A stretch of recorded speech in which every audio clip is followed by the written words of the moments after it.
चलिए देखिए, जितने लोग हैं इस चैनल को देख रहे हैं सबको नमस्कार। और एक बात बता दें कि अब इस चैनल पे आप लोगों को रेगुलर वीडियो प्रोवाइड किया जाएगा, चाहे मैथ्स से रिलेटेड हो या जीके जीएस से रिलेटेड हो। हर रिलेटेड वीडियो आप लोगों को जो आप लोगों को नॉलेज दे सके ये वीडियो प्रोवाइड किया जाएगा आप लोगों को, ठीक है। तो वीडियो को शुरू करने से पहले आप लोगों तक मैं एक बात ही पहुँचा दूँ कि तुमने चाहा नहीं वरना हालात बदल सकते थे। ये मेरी आंखों के आंसू उनकी आंखों से निकल सकते थे। तुम तो ठहरे रहे झील की पानी की तरह, दरिया बनते तो बहुत दूर निकल सकते थे। तो देखिए, डर हमें लगता है, उस डर को दूर करने के लिए मैथ को हम लोग बेसिक से समझेंगे ना, तो वो मैथ कभी हम लोग को डरा नहीं सकता है। तो मैं बेसिक से स्टार्ट करूँगा। जो भी इस वीडियो को थोड़ा जो जानते हैं उनको थोड़ा सा लगेगा कि आप बहुत छोटा चीज़ बता रहे हैं, लेकिन हाँ, स्टार्टिंग हम इसी से करते हैं। देखते हैं, पहले शुरू करते हैं हम लोग संख्या क्या होता है, मतलब नंबर क्या होता है। इंग्लिश में देख लेते हैं, a use for counting is called at number. मतलब हिंदी में देखते हैं, जो गणना करने के लिए प्रयोग किया जाता है ना, जिससे गणना करने के लिए हम लोग प्रयोग करते हैं, जिससे हम लोग क्या करते हैं, गणना करने के लिए जो प्रयोग करते हैं ना, वो क्या कहलाता है, संख्या। ठीक है। अब आते हैं, सबसे पहले हम लोग देखते हैं जोड़ किसे कहते हैं। बहुत सारे लोग कहते हैं कि जोड़ जो जोड़ते जाता है, जोड़ की डिफिनीशन क्या हो सकती है, किसी भी संख्या का या किसी भी संख्या में बढ़ोतरी होना क्या कहलाता है, जोड़ कहलाता है। मतलब कि किसी भी संख्या में क्या होना, बढ़ोतरी होना, किसी भी संख्या में बढ़ोतरी होना। जैसे मेरे पास एक मार्कर है, एक और हो गया, कितने हो गए, 2। संख्या में बढ़ोतरी होना क्या कहलाता है, जोड़ कहलाता है। अब आते हैं घटाना, मतलब घटाव, सब्ट्रैक्शन क्या होता है, किसी संख्या में कमी होना, बढ़ोतरी होना, अधिक होना तो कहलाता है जोड़। किसी संख्या में कमी होना या किसी वस्तु का कम होना, किसी संख्या में कमी होना क्या कहलाता है, आपका घटाना कहलाता है, मतलब कि सब्ट्रैक्शन कहलाता है। ठीक है। अब आते हैं मल्टीप्लाई पे, और ये पहली वीडियो है आज, बस ट्राई करने के लिए कि इस कैमरे से कैसा वीडियो आ रहा है, बस इसके लिए। और नहीं तो मैंने एक ऑनलाइन ऑर्डर किया है, देखते हैं उस माइक आता है तो कैसा उसका आवाज़ होता है, लेकिन वीडियो रेगुलर जाएगा। अब मल्टीप्लाई क्या होता है, गुणा क्या होता है। देखिए, बढ़ोतरी होना जोड़ हो गया, घटोतरी होना मैंने कमी होना घटाना हो गया। अब आते हैं गुणा किसे करते हैं, तो किसी भी संख्या का पुनः उसी संख्या को जोड़ना, किसी भी संख्या का पुनः उसी संख्या को जोड़ना, मतलब कि स्वयं को जोड़ना। ठीक है, उस संख्या को स्वयं को जोड़ना, किसको जोड़ना, स्वयं को जोड़ना, बार बार स्वयं संख्या को जोड़ते जाना क्या कहलाएगा, मल्टीप्लाई, मतलब कि गुणा कहलाएगा। कमी होना घटाना कहलाता है, बढ़ोतरी होना जोड़ कहलाता है। अब आते हैं भाग पे। भाग को ध्यान समझना है, भाग किससे करेंगे हम, ये ध्यान रखिए। भाग किसी भी संख्या में वह संख्या कितनी बार है या कितना हिस्सा है, किसी भी संख्या का, जैसे वह संख्या कितना हिस्सा है, ठीक है, कितना हिस्सा है वह संख्या। ठीक समझिए, कोई भी संख्या, मान लीजिए ये 2 संख्या है, 2 लोगों में डिवाइड करना है, तो ये 2 संख्या है, 2 हो गया, 2 लोगों को डिवाइड करना था, इसका मतलब एक संख्या है। तो किसी भी संख्या में वह संख्या कितनी बार है, मतलब कितना हिस्सा है, ये होता है पता करना, तो कहलाता है भाग। ठीक है। तो इसकी परिभाषा देखिए, देख सकते हैं हम लोग कि किसी भी संख्या का बढ़ोतरी होना जोड़ कहलाता है, किसी भी संख्या में कमी होना घटाना कहलाता है, और स्वयं उस संख्या को जोड़ते जाना गुणा कहलाता है, और वो संख्या उस संख्या में कितनी भाग है, कितना हिस्सा है, ये कहना भाग कहलाता है। ठीक है। अब इसको देखते हैं आगे। ये हम लोग समझ में आ गया, जोड़ घटाव गुणा भाग, ये समझ में आ गया और बहुत अच्छे से समझने वाला आपको। अब इसको आगे करते हैं, नेक्स्ट पे चलते हैं। संख्या की तरफ, ठीक है। संख्या देख लेते हैं, संख्या क्या होती है, क्या आप देखते हैं, सम संख्या।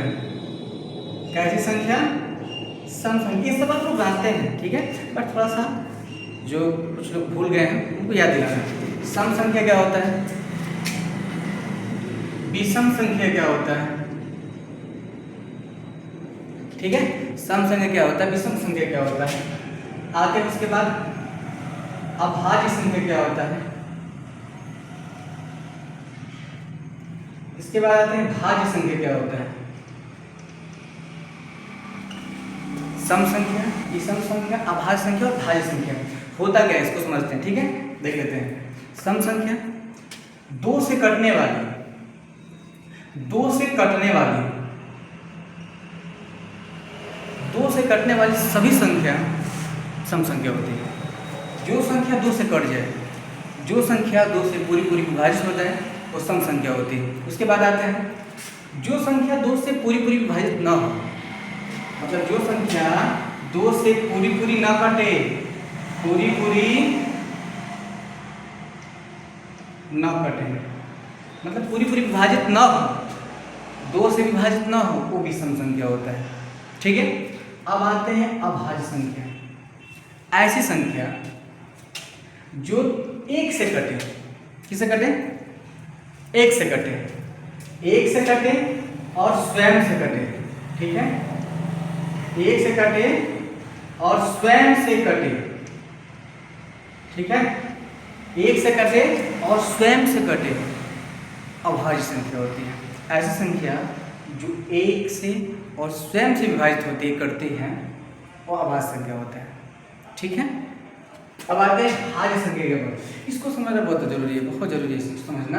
भाज्य संख्या होता क्या है, भाज्य संख्या किसे कहते हैं, ऐसी संख्या जिसके कम से कम तीन गुणनखंड हो, मतलब कम से कम इसकी कम से कम तीन संख्याओं से कटे, कम से कम, एटलीस्ट कम से कम तीन संख्याओं से कटे। इसके कम से कम तीन जो होते हैं ना गुणनखंड, मतलब तीन इसके खंड हो सके, मतलब तीन संख्याओं से पूरी पूरी कटने वाली हो, इसके कम से कम तीन फैक्टर हो, ठीक है, तीन फैक्टर हो, कम से कम इसके कितने हो, तो तीन होने चाहिए, ठीक है।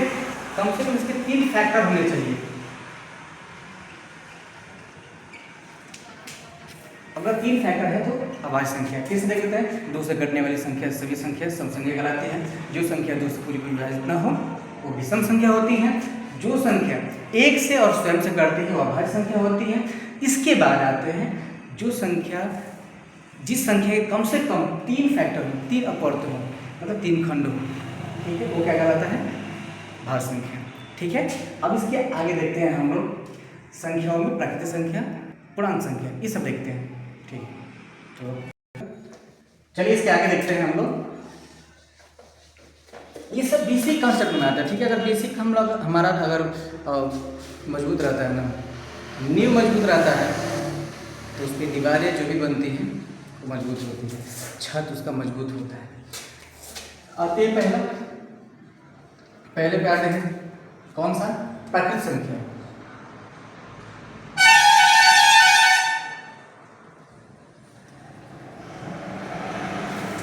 देखिए थोड़ा के करीब में है तो जो साउंड हो रहा है थोड़ा सा इग्नोर कीजिएगा। आज जो भी एक दो दिन में आ रहा है माइक, तब तक थोड़ा सा एडजस्ट कर लेना है। उसके बाद माइक आएगा तो देखा जाएगा उसका वीडियो, उसका वॉइस कैसा आ रहा है, ठीक है। तो पहले आते हैं प्राकृतिक संख्या। प्राकृतिक संख्या कहाँ शुरू होती है, एक से लेकर अनंत तक, मतलब इनफाइनाइट या इन्फिनिट कह सकते हैं हम लोग। इसको इन्फिनिट बोलते हैं, इनफाइनाइट बोलते हैं, या इसी को अनंत बोलते हैं। एक से लेकर के अनंत तक की वो सभी संख्याएं प्राकृतिक संख्या कहलाती है। जैसे में देख लेते हैं 1 2 3 4 5 6 कहाँ तक, इनफाइनाइट तक, एक से लेकर अनंत तक की सभी संख्याएं प्राकृतिक संख्या कहलाती है। इसी को इंग्लिश में बोलते हैं नेचुरल नंबर। क्या होता है, नेचुरल नंबर, ठीक है। चलिए आगे आते हैं, नेक्स्ट पे आते हैं आपका नेक्स्ट पे आ जाएंगे तुम लोग, हो जाएगा पूर्ण संख्या। देखते हैं थोड़ा सा मार्कर चलता है। पूर्ण संख्या, कौन सी संख्या? पूर्ण संख्या। पूर्ण संख्या क्या होता है समझते हैं, इसी को बोलते हैं इंग्लिश में होल नंबर। क्या बोलते हैं? Whole number. अब पूर्ण संख्या क्या होती है? 0 से अनंत तक, मतलब 0 से लेकर कहाँ तक? अनंत तक होती है। ठीक है, 0 से लेकर के अनंत तक होती है। अब इसमें क्या इंक्लूड हो जाता है? 0, इसमें 0 आ जाता है। तो 0 से लेकर अनंत तक 0, 1, 2, 3, 4, 5, 6 डायरेक्ट कहाँ तक? इनफाइनाइट तक, अनंत तक। मतलब 0 से लेकर के अनंत तक की सभी संख्याएं पूर्ण संख्या कहलाती है। अब आते हैं नेक्स्ट में, इधर पे आते हैं पूर्णांक संख्या। कौन सी संख्या? पूर्णांक संख्या, मतलब कि integer number. Natural number, whole number है, इंटीजर नंबर।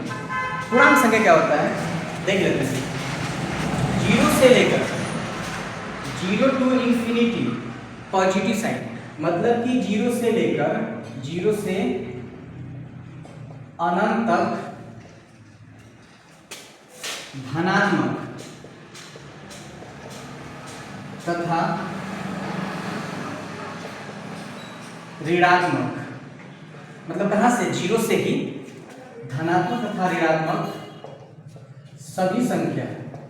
सभी संख्या क्या होती है? सभी संख्या क्या कहलाती है? पूर्णांक संख्या कहलाती है। मतलब 0 से लेकर अनंत तक धनात्मक की जाए और 0 से लेकर ऋणात्मक, मतलब कि इंफिनिटी तक, अनंत तक जाए, वो क्या कहलाता है? पूर्णांक संख्या। देख लेते हैं, जैसे ये 0 हो गया, 1 2 3 4 5 इंफिनिटी, मतलब कि ये अनंत तक जा रहा है। तो देखिए इधर जा रहा है, प्लस साइड में जा रहा है ना, प्लस जा रहा है, प्लस होते जा रहा है, प्लस होते जा रहा है, प्लस होते जा रहा है।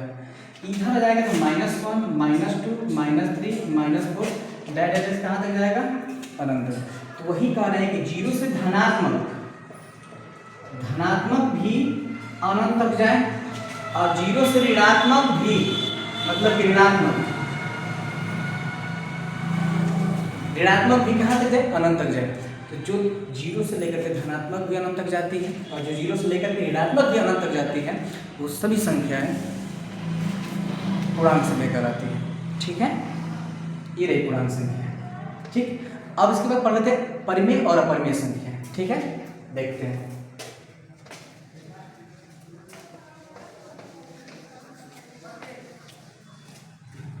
बेसिक हमारा तैयार रहेगा। देखिए बेसिक तैयार रहेगा तो मैथ को हलवा बना देंगे हम। ठीक है, चलते हैं करते हैं। आता है परिमेय संख्या। परिमेय संख्या क्या होता है? इसी को बोलते हैं कि इसमें रेशनल नंबर। क्या होता है? Rational number. परिमेय संख्या किसे कहते हैं? ऐसी संख्या जिसे हम p/q के रूप में लिख सकते हैं, मतलब अंश और हर के रूप में लिख सकते हैं। देखते हैं, ऐसी संख्या जिसे हम p/q के रूप में लिखते हैं और इसमें एक कंडीशन होता है, शर्त होता है, जहां q नॉट इक्वल टू 0 होता है। क्या होता है? q नॉट इक्वल टू 0 होता है, जहां q 0 नहीं होना चाहिए, मतलब अंश और ये हर के रूप में होता है, लेकिन इसमें शर्त होता है। शर्त क्या होता है कि कभी हर 0 नहीं होना चाहिए। जो हर है कभी भी 0 नहीं होना चाहिए, तभी वो परिमेय संख्या होगा। ऐसी संख्या जिसे हम p/q के रूप में लिखते हैं, जहां q नॉट इक्वल टू 0 होता है, मतलब कि हर 0 नहीं होना चाहिए, वो सभी संख्या क्या कहलाती है? परिमेय संख्या कहलाती है। जैसे देख लेते हैं 1/2 3/4 5/6, ये सभी संख्या क्या है? ये सभी संख्या क्या है? ये परिमेय संख्या है। ठीक है, इसके बाद आते हैं दूसरा, बस इसका उल्टा हो जाता है, अपरिमेय संख्या। अपरिमेय संख्या, अपरिमेय संख्या क्या होता है? ऐसी संख्या जिसे हम p/q के रूप में व्यक्त नहीं कर सकते हैं, जिसे हम p/q के रूप में नहीं लिख सकते हैं, नहीं व्यक्त कर सकते हैं, वो सभी संख्या क्या कहलाती है? अपरिमेय संख्या। ठीक है, क्या कहलाती है? अपरिमेय संख्या कहलाती है। ठीक है, चलिए देख लेते हैं। जैसे 100 में 3 हो गया, 100 में 5 हो गया, 100 में 7 हो गया। ठीक है, अगर अच्छा लगे तो बताइएगा, कमेंट कीजिएगा, शेयर कीजिएगा और चैनल को सब्सक्राइब कर लीजिएगा, क्योंकि अब इस चैनल पे डेली वीडियो पड़ेंगे।